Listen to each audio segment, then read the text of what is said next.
ალექსანდრე, აი ჩვენ ვართ მარაკანაზე, აი რა კარგ სტადიონზე და 15 წუთის წინ დასრულდა შეხვედრა თბილისის ინტერისა და თბილისის ბასკის გუნდებს შორის.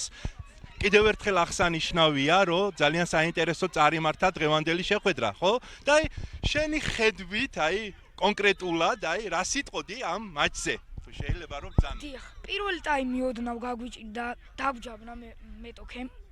მერე ცოტა დავლაგდი, თამაშიც კარგად იყო, ერთიანად იყო, პირველი გოლი ჩვენ გავიტანეთ.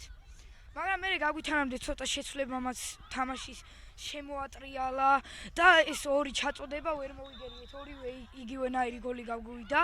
ჩემი აზრით ჩვენ მეტი შეგვიძლია, ყოველთვის ბოლომდე ვიბრძვით, ყოველთვის ბოლომდე ვიბრძოლებთ, ნახევარფინალში ვართ და უეჭველი ვიცი რომ ფინალშიც გავოთ და აუცილებლად მოვიგებთ.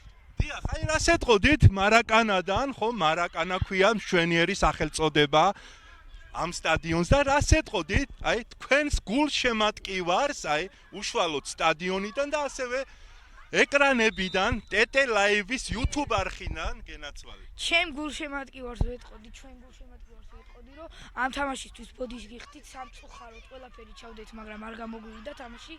შემდეგში აუცილებლად შევეცდებით რომ მოვიგოთ. ჩვენ ყოველთვის ჩვენ მაქსიმუმს დავდებთ სტადიონზე და მოგებასაც უეჭველი წამოვიღებთ და ამ ტურნირსაც წამოვიღებთ. როდესაც დამთავრდება უეჭველი ვიცი ჩვენ მოვიგებთ. ურმესი მადლობა ინტერვიუსთვის, მე წარმატებებს გისურვებთ.